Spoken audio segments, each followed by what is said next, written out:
E aí, já parou para pensar que o nosso cérebro, essa máquina incrível, talvez não tenha vindo com um manual de instruções? Pois é, e se eu dissesse que esse manual existe, foi escrito lá em 1637 e pode ser a arma secreta que a gente precisa contra o caos da desinformação hoje em dia?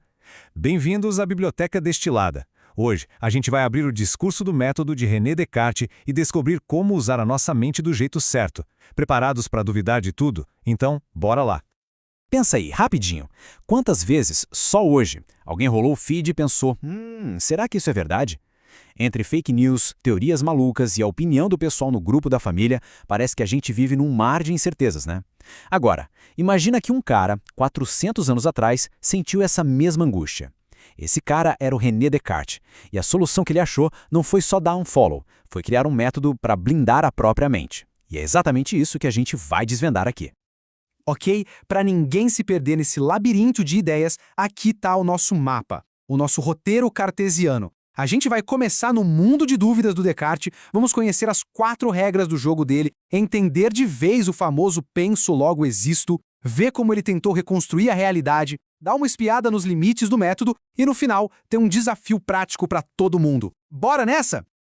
Para a gente começar, vamos fazer uma viagem no tempo. Pensa no século XVII. A Europa estava pegando fogo. As novas descobertas científicas de caras como Galileu estavam virando tudo de ponta cabeça. A autoridade da igreja, dos filósofos antigos, tudo estava sendo questionado. É nesse cenário de certezas desmoronando que a gente encontra um jovem chamado René Descartes. Ele tinha acabado de sair de uma das melhores escolas da Europa, mas em vez de se sentir o sabe-tudo, ele se sentia, um completo ignorante. E essa frase aqui, ela é a chave de tudo. Pensa só na cena. O cara passou anos devorando os maiores pensadores da história, estudando tudo que é matéria, para no fim chegar à conclusão de que a única coisa que ele aprendeu de verdade foi a perceber o quanto ele não sabia de nada. Ele olhava para a filosofia e via um campo de batalha, sabe, onde ninguém concordava com nada. E o pior, as outras ciências se baseavam nessa mesma filosofia toda instável. A frustração do cara devia ser gigantesca. E aí o que ele faz? Toma uma atitude radical. Ele basicamente chuta o balde, joga os livros pro alto e decide que, se a verdade não estava ali, ela devia estar em outro lugar. E onde seria? Em 2 lugares. Primeiro, dentro dele mesmo, na sua própria razão. E segundo, no que ele chamava de o grande livro do mundo. Ele se alista no exército, viaja pela Europa toda, conversa com todo tipo de gente. Ele queria um conhecimento vivo, prático, testado na realidade. E não aquela poeira de coisa que só fica no papel, sabe? Depois de anos viajando e pensando num belo dia, trancado num quarto quentinho durante o inverno na Alemanha, Descartes tem aquele estalo. Ele se dá conta de que o problema não era que as pessoas eram burras, o problema era a falta de um método, de um caminho claro para pensar. E aí que nasce o discurso do método, que olha só, não é um livro para ele se exibir, mas sim um guia prático, um verdadeiro manual de faça você mesmo para o pensamento. Ele nos dá 4 regras simples, mas super poderosas, quase como uma arma para lutar contra o caos de opiniões. E aqui estão elas. A primeira é a da evidência. Duvide de tudo. Não aceite nada só porque te disseram ou porque sempre foi assim.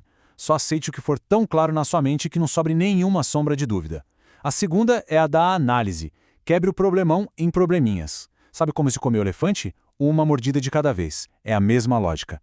A terceira é a da síntese. Comece pelo fácil. Construa seu conhecimento como uma casa, tijolo por tijolo, do mais simples ao mais complexo. E por último, a enumeração. A regra do checklist. Revise tudo, confira cada passo para ter certeza absoluta que não esqueceu nada. Parece simples, né? Mas a aplicação disso, nossa, é revolucionária. Agora segura aí porque a gente chegou na parte mais famosa e mais radical de todas.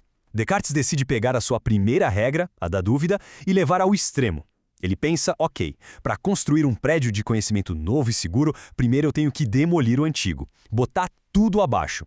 E olha, ele não estava de brincadeira não. Ele vai colocar em dúvida absolutamente tudo o que ele achava que sabia. Ele começa pelos sentidos. Um lápis dentro da água parece quebrado, né? Objetos de longe parecem menores. Os sentidos nos enganam, então tchau para eles. Depois os sonhos. Quem nunca teve um sonho que parecia super real? Como a gente pode ter 100% de certeza que isso aqui, agora, não é um sonho? Não dá, riscado também. Mas e a matemática? Pô, 2 mais 2 são 4? Mas aí vem o golpe de mestre do Descartes. E se existir um gênio do mal, um demônio superpoderoso, que passa o dia todo nos enganando, fazendo a gente acreditar que 2 mais 2 são 4, quando na verdade não é? Parece loucura, mas se existe a mínima possibilidade, então nem a matemática segura. Riscado. E nesse momento, pronto, o chão sumiu. Descartes se vê num vazio total, um ceticismo absoluto. Não tem mundo, não tem corpo, não tem matemática, não tem nada. Ele demoliu tudo. A pergunta que fica e que ele se faz é essa: no meio de tanta destruição, será que sobrou alguma coisa? Existe um único tijolo que tenha resistido a esse terremoto de dúvidas?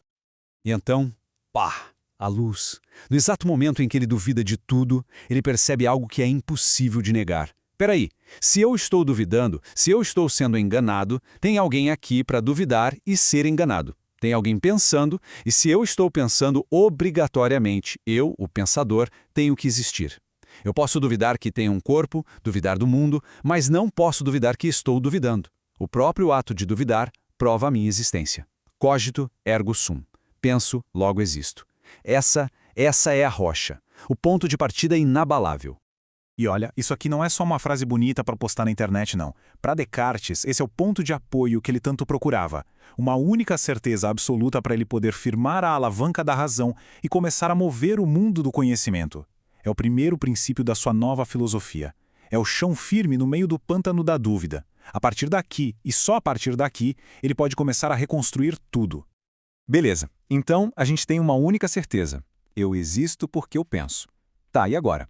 Como que a gente sai de dentro da nossa própria cabeça para provar que o resto do mundo existe? Ele não pode simplesmente voltar a acreditar em tudo.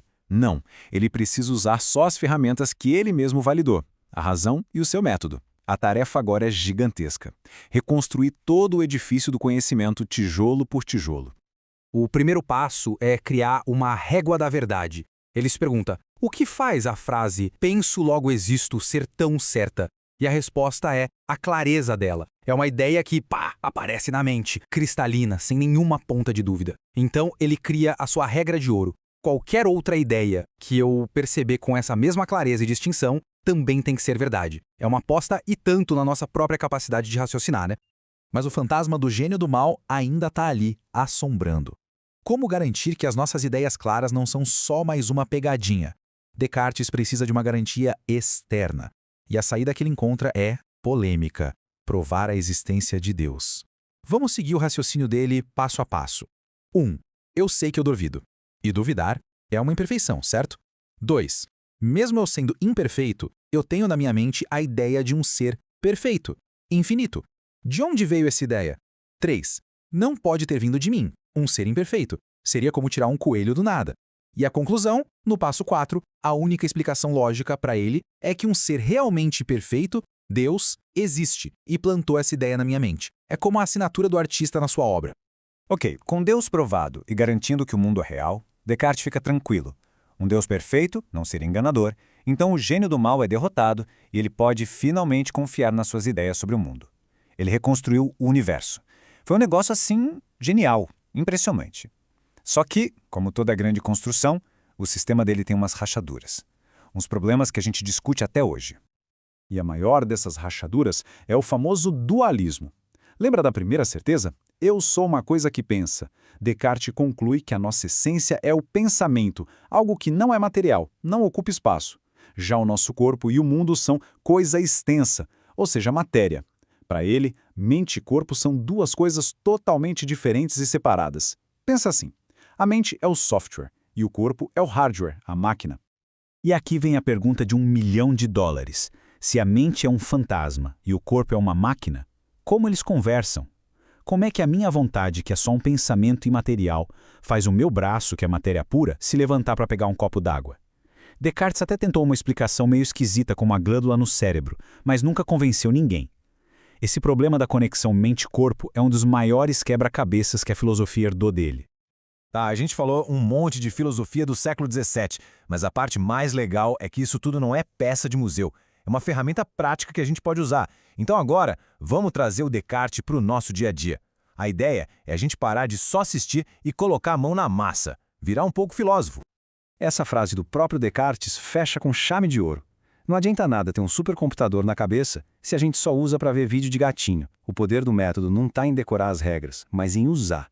Então, que tal um pequeno experimento? Um hack mental para a gente testar as nossas próprias crenças. Funciona assim. Passo 1. Escolha. Pegue uma crença que é uma verdade absoluta para você. Tipo, acordar cedo é sempre mais produtivo. Passo 2. Duvide pra valer. E se isso for mentira, pra quem isso não funciona? Talvez para um artista? Passo 3. Busque as evidências. O que é fato aqui e o que é só ouvir dizer? Sua experiência real confirma isso? E por último, passo 4. Reconstrua. A crença ainda faz sentido? Ou talvez ela precise de um ajuste, tipo, manhãs tranquilas me ajudam a produzir mais. Ou talvez seja a hora de jogar fora a ideia antiga. O objetivo é usar a razão, não o piloto automático. E agora o desafio tá lançado. Quero saber, qual é a sua vaca sagrada? Qual crença você vai colocar à prova essa semana? Me conta aqui nos comentários qual vai ser o seu desafio cartesiano. Vamos transformar essa sessão de comentários num grande laboratório de filosofia. É isso, discurso do método devidamente destilado. Uma jornada da dúvida total até a primeira certeza, que nos ensina a não sermos só repetidores de ideias, mas construtores do nosso próprio conhecimento. Se essa viagem pela mente do Descartes explodiu alguns neurônios aí, não esquece de se inscrever para mais destilações de livros que abrem a nossa cabeça. Muito obrigado pela companhia e, como diria o próprio Descartes, continuem pensando. Até a próxima!